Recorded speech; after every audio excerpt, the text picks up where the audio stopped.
pas encore Oui, compris la puissance et l'importance absolument. de l'imaginaire, du symbolique et du sacré. Nous sommes d'accord.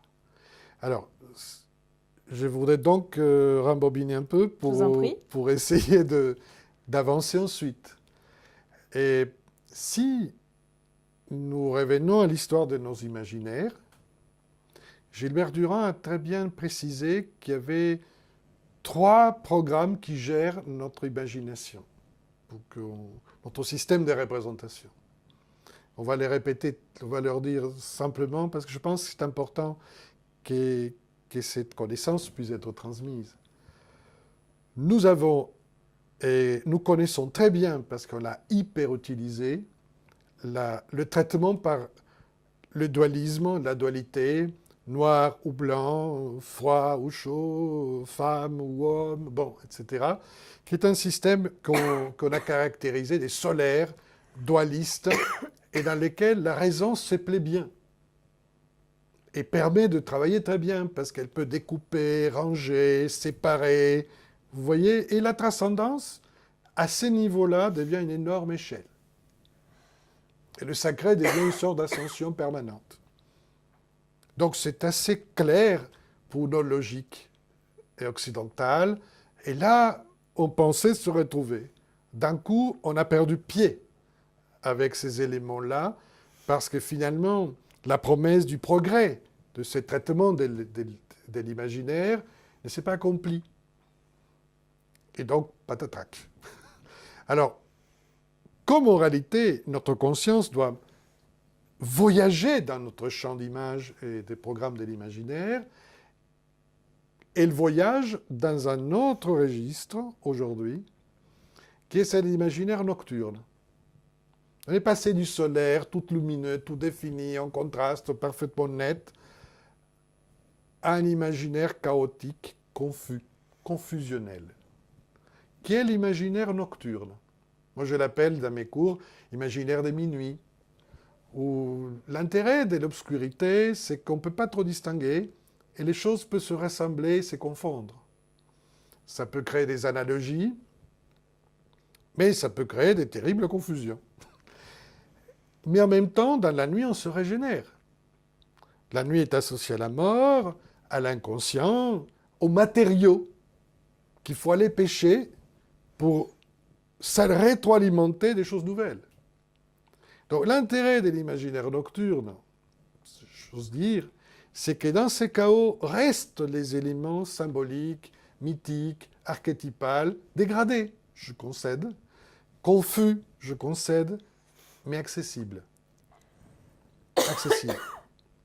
Excusez-moi. Pour moi, l'enjeu de cette forme de transition d'époque, c'est évidemment de sortir du simple chaos ou de la confusion des matériaux pour qu'on puisse quand même repêcher ces matériaux et arriver au troisième régime de l'imaginaire qui m'intéresse beaucoup, qui est celui des synthèses, qui n'est pas le fusionnel, ni l'autre qui sépare, mais celui qui permet l'union des contraires ou de la complémentarité. C'est un imaginaire que nous situons, si on faisait le jour, vous voyez, le parcours des 24 heures, bon, l'imaginaire solaire, la raison, c'est évidemment le jour. Celui de minuit, je vous viens d'expliquer, c'est la nuit. Mais il y a deux moments seuls entre le jour et la nuit, qui c'est l'aube et le couchant. À l'aube, le soleil n'est pas sorti encore, mais il y a de la lumière. On n'est pas sorti de la nuit, et ce n'est pas exactement le jour, mais c'est des moments extraordinaires qu'ont ému toutes les générations du monde depuis que l'homme est homme. Et le couchant, c'est pareil. Le soleil disparaît, mais la lumière reste, et il y a une magie qui s'est produite entre deux, dans les limites. Là où noir et blanc est possible, tout est possible. Donc, pour moi, l'enjeu de l'avenir, c'est la rééducation de l'imaginaire humain vers un idéal des synthèses ou des reliances des contraires. Et alors, ça fait écho à l'ouvrage que j'avais fait, Néo-Renaissance, où je parlais du fait que l'archétype, pour moi, de cette émergence de troisième paradigme, donc un qui descend, l'autre qui est au milieu, qui est cette nuit humus qui permet la gestation du suivant, j'avais mis l'archétype de l'androgyne. Ah oui. Pour parler de cette renaissance et justement pour parler de cette coincidia oppositorum. Donc c'est dans le même esprit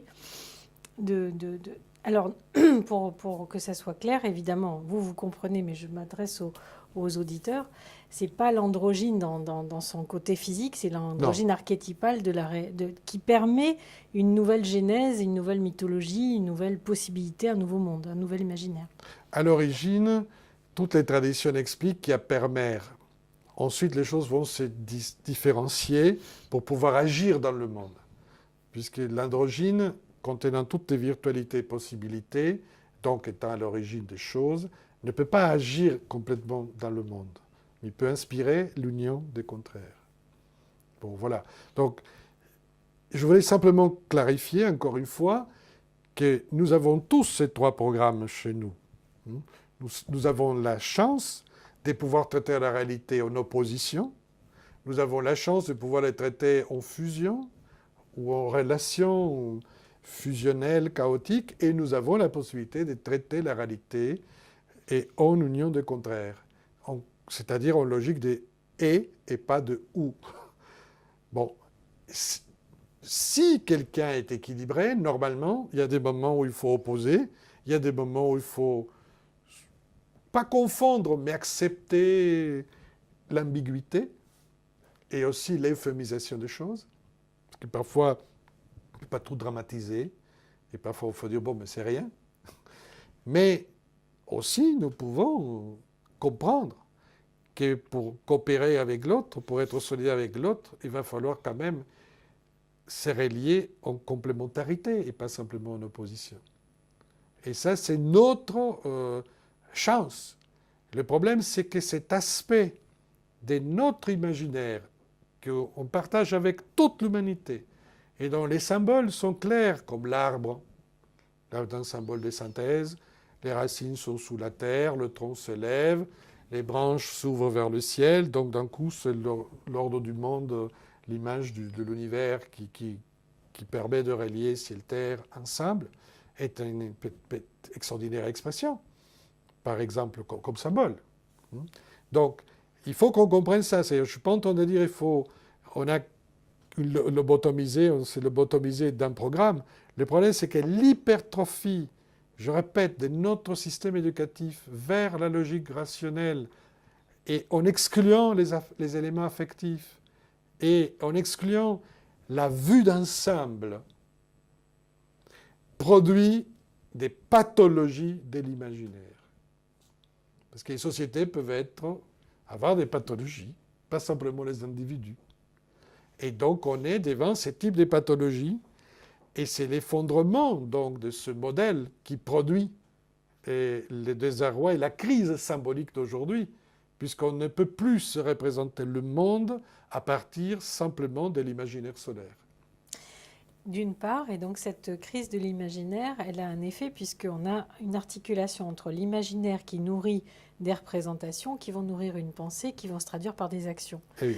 Donc si on a un imaginaire en souffrance, ou en tout cas avec quelques trous, voire déliquescents, ça pose la question des représentations sur le monde et ça explique effectivement pour les uns de ne pas avoir de futur, pour les autres de ne pas parvenir à se projeter.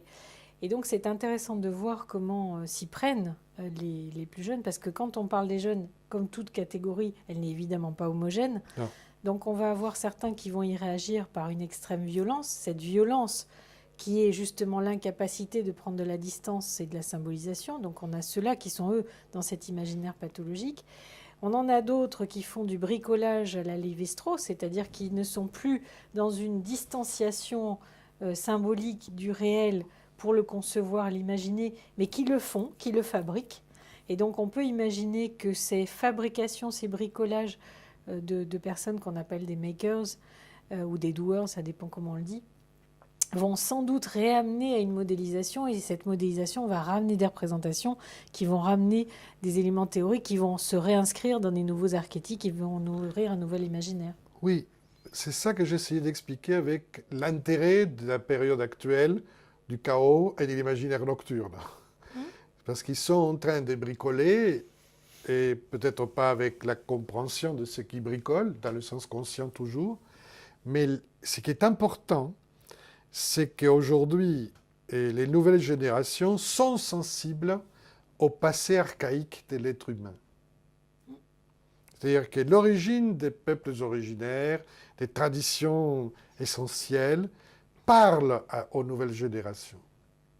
Donc, même s'ils ne sont pas des experts ou autres, comme ils se permettent de sentir et pas simplement de penser, ce qui est capital, ils peuvent petit à petit capter des nouveaux matériaux et les remodeler par rapport aux besoins d'aujourd'hui et de demain. Puisque nous n'allons pas vers le retour au passé. C'est-à-dire, la situation, parce qu'il faut bien comprendre, il y a des éléments du passé qui ressurgissent, des traditions, l'intérêt pour tel peuple ou telle expression, etc. Mais ce n'est pas pour recopier ou de refaire ce qui s'est passé, mais pour s'inspirer et reprendre contact avec l'archétype qui est à la base de ces inspirations du passé.